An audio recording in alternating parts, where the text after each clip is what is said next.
What's this? Ice War. Ice War. With their album Defender, Destroyer. Who won the Ice War? Is this the same as the Winter War fought between the Soviet Union and Finland? No. No. This is the Ice War, fought by the one-man band Joe Capitalicide since 2016.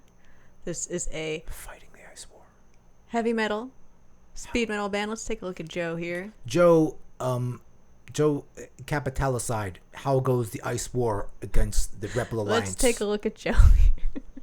Look at Joe. He's having it. He's in the Ice War. He's fighting it. He's got a tattoo. He's got a fucking neck tattoo. Joe, what do you do for a living? Just want to know. He lives in Ottawa. He's like, I capital. He's like, what part of fucking Capitalicide don't you understand, asshole? I'm sorry, Joe. I'm sorry.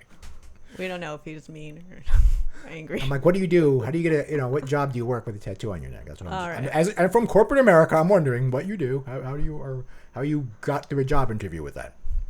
He's like, you fucking capitalist. Anyway, I'm not making fun of you. All right. But let's discuss Defender Destroyer. Take a look at that. Okay. It is his 4th album on Fighter Records. This is his logo, by the way. It's cool. I like that logo. That's cool. That's to the point. That fits. Let's look at the album. Okay. Gunfire outside, don't worry.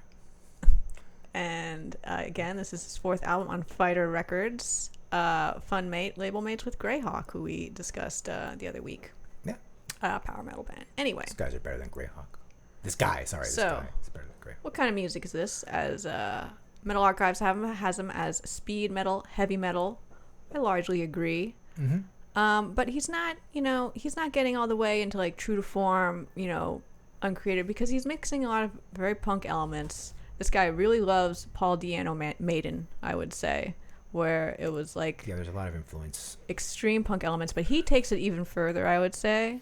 Yeah. It almost sounds like he's marrying pop punk and speed metal in parts. Yeah, it's not the usual crossover. I mean, saying pop punk might be a little bit too far, but it's like nice punk. It's like friendly punk. It's not hardcore punk. Yes. It's fun punk.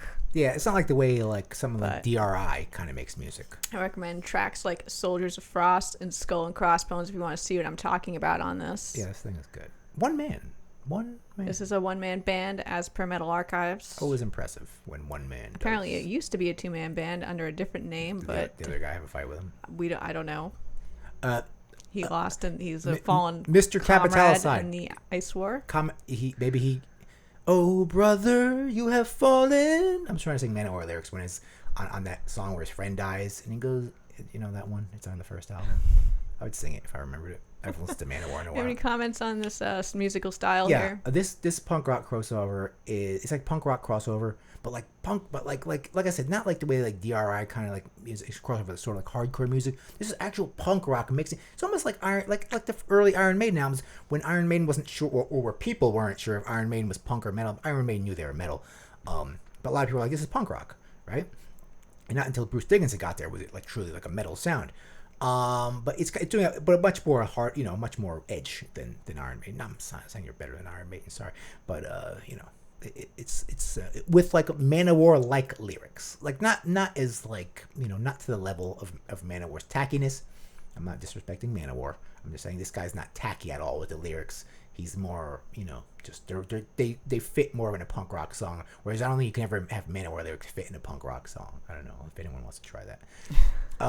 Anyway, he's getting a 3 on this scale because yes, he's definitely doing the speed metal. He's definitely doing the heavy metal. It's non-genre, but with those punk elements, he's got his own thing going on here. Yeah. So he's doing a little bit of innovation. Seeing the guy who's behind this music is kind of surprising. Like that guy did this. The guy with what do you mean? The tattoo on his neck. What's wrong with that? I guess the punk rock kind of fits him. Yeah, punks have tattoos. Yeah, no, I'm just saying, All right. It's a little metal for a guy. This guy is metal. What are you talking about? Yeah, this guy's totally metal. Mr. Capitalis, comment down below. Tell us how you got that tattoo. I want you to watch what this, it means. I want you to watch this review. Okay, you're a one-man guy. You're not above the law. I want you to watch this review. Okay. Anyway, let's move on. Okay, what do we got here? Sonic Terror versus Disordered Pop. Okay. So this is very easy to listen to. This is not harsh in any way. I love what you're doing. It's something I could listen to when I'm running, possibly. It's not harsh in any way. It's got this ambiguous like metal or punk sound. like I said, like very descendant of the first two Maiden records. But play with more fury, like I said. Yeah, there's nothing unpleasant about the sound. It's all the way to the right. I would say like when it gets speed metal, it does get pretty fast and heavy and relentless. It's not like dissonant in any way. Like he's playing good solos. He's really following the confines of metal and punk. Yes, which to today's standards are very sane. Overall, it's very fun, very listenable, pretty simple.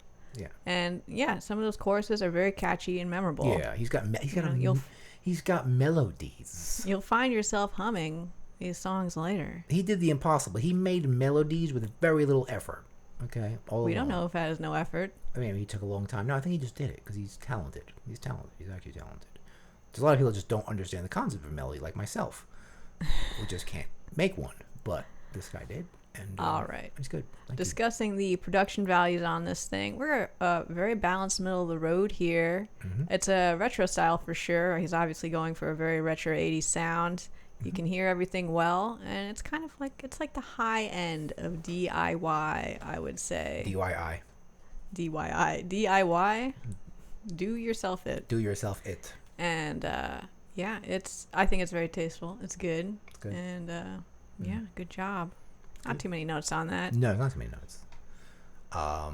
Yeah, it's impressive for one man to get this down. Yeah, he's right on target. It's not too many. There's not too many notes, sir. Not too many notes.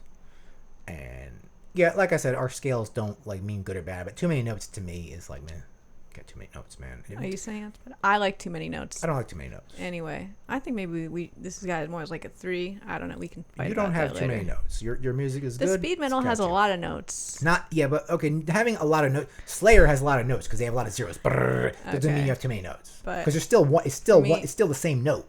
Speaking about the quality of the playing, this music doesn't really care about being good or clean so much as conveying a raw feeling. Like Defender Destroyer will smash the gates of hell, and you believe it because he's got all that energy. I'm gonna let him smash them first, since he's got the weapons. Like he's commanding the Ice War. So I'm gonna stand behind him when he dares smash the gates of hell. So like when the thing comes out, maybe he has to fight it first, or it gets him first. Okay. I enjoy the Steve Harris style bass. Yeah, he's good at that. A lot. I feel like bass might be his main instrument. Maybe he's playing it all. Let us know if you're watching. Yeah. Vocals are rough. Kind of get like slightly out of key, but like in a good way. He has a way of singing. I'm very critical on vocals, but this was good to me. I'm trying to put my finger on what you sound like. Comment down below, Ice War guy, who you're trying to sound like, because you sound very familiar. And I can't put my finger on who you sound like, who you're inspired, who is your vocal inspiration, if any. I want to know who it is, because I'm like, who does he sound like? It's an endearing vocal. I enjoyed it. It fits the music very well. And I will say though, sometimes the rhythm's a little bit loose. That's okay. Sometimes the whole how hard it is whole thing it sounds a little loose, like it's about to fall apart. You know how hard it is to do an album yourself? I don't know. I feel like, as I said, it's conveying a feeling very strongly, even when it sounds like it's about to fall apart sometimes. Everything's about to fall good. apart. Like that's like a plus, I would say, for this kind of music. Society's about to fall apart any moment. Exactly. Okay. It's a metaphor. If this guy is a remember on the Mozart movie when the person's like an eighth of a note off and he's like, it's wrong. Remember, like Mozart, late? It's like, it's wrong. He's like, you're late. It's like, what do you mean? He's like the guy from Whiplash. He's like, no, you're wrong. It's like he's almost like that. All right. Well, we're taking it easy over here. We don't care too much about that. I'm not offended because this album is a fun album. Yeah, it's fun. So very fun, very listenable, very simple. Yeah. I noticed on Metal Archives they put his themes as anti-capitalism, anti-government, I don't really see it. native issues. I was listening for it too, and I didn't really get like maybe some anti-war elements. Wait, maybe the Ice War is like this crusade for social justice. I mean, he's been doing this metaphor for a while, but anyway. Maybe the Metal Archive, since they're all from Canada, they're from geographically near him. Maybe they understand what he's talking about, and we don't. Oh, we just don't get it. Yeah. I don't know. The main theme of all I the see songs, an ice war. I'm a mouth breather. I see an ice war. The main theme of these songs seems to be vengeance to me. Yeah, I think maybe there's a hidden message that we don't get. A lot of the imagery on the albums features Native American stuff. Oh yeah, which that's on the prior albums as well. that's like a Canadian. If you didn't It's a know, native Canadian. Native, Native. American, North American. North American. It's not our Indians. It's his. It's his geographically. They had Yes. ones up there too. If you didn't know, Canada that weren't ours. committed cultural genocide. Yes. On their Oh yeah. Native By the way, you Americans. Canadians, you're not so innocent. No, they're not innocent. Canadians are always like on Facebook, like, oh, we do everything so good. What's wrong with you Americans? Like, all right, guys. But yeah, it's like, you guys. Joe fuck you. Capital's side is out there fighting for the He's First calling- Nations people. He's calling out of Canada. He's calling. He's like, oh no. You know, he's like, no. Oh no, Canada. Don't think you're. What does that sound? I don't know. Psst. Let's keep going. But yes, this is a very fun album, and if you don't like this album, I don't know what you could want out of life. Yeah. Honestly, what do you want from your metal if you don't like this and you're not having fun? Yeah. All right. Yeah. He keeps like, there's one song that's kind of environmental though. Running Out of Time. Seems he talks about like smokestacks and stuff. It's like seems Maybe he's talking about global warming. yeah, I think he is. All right. Exactly. Our last. And is it hipster or boomer? Well, it falls in the middle. The sound facially captures a bygone sound that we all love. It's metal, it's punk, and but it's with a retro, in a world of like retro happy bands. It sounds kind of timeless. I think what he's doing. Yeah, because a lot of people are doing it today. He's definitely outside of a scene, I would say. Like he's making kind of on-trend music, doing like the traditional heavy metal. But it's not part of a scene really, and he's definitely doing his own thing out there, which is why he's getting the middle of the road treatment right here. Mm-hmm. Basically saying, Yeah, if some like older person heard this, they might think it's old, but that's awesome. They're not gonna hate it. They're not gonna be like weirded out by it. 'Cause Yeah. it sounds like something they could be familiar with. But I enjoyed this album a lot. What we think of the cover art? This is right. This is like I didn't even notice this was like a native guy. You know, that's kind of cool. I did not know. I did not see that at all. I thought it was like an ice war guy, like a Viking guy or something. You know, like you think maybe the ice war obviously has to do with Canada, not like Viking stuff. Well, yeah. Oh wait, it's all coming clear to me now. I didn't get this. Obviously, Canada is a place of ice, and I'm thinking like Norway and shit, like Manowar kind of stuff, or like black metal kind of stuff. You know, the ice giants. But no, he's talking about Canada. Canada. Because we all think there's no problems. We feel like Canada, there's no ice giants there. This guy's fighting the ice war in Canada. It's a different thing. It's like a Native American thing. It's not a Viking thing at all. Yeah, Native rights. Yeah, I'm Canadian. Did you know that? I'm a Canadian citizen. Long story. I'll save it for another time. I probably mentioned it before, but Anyway. I'm technically a Canadian citizen. I like this album a lot. It's going on my short list for sure. Yeah, it's great. How do you feel? It's great. Ice War God, Capital's on. Comment down below. Tell us what you think. We hope you get this review. We hope you're happy with it. We're looking forward to your next solo production. You should check out his older stuff. It's good. Yeah. All This guy's right. good. Okay. Da-na-na-na.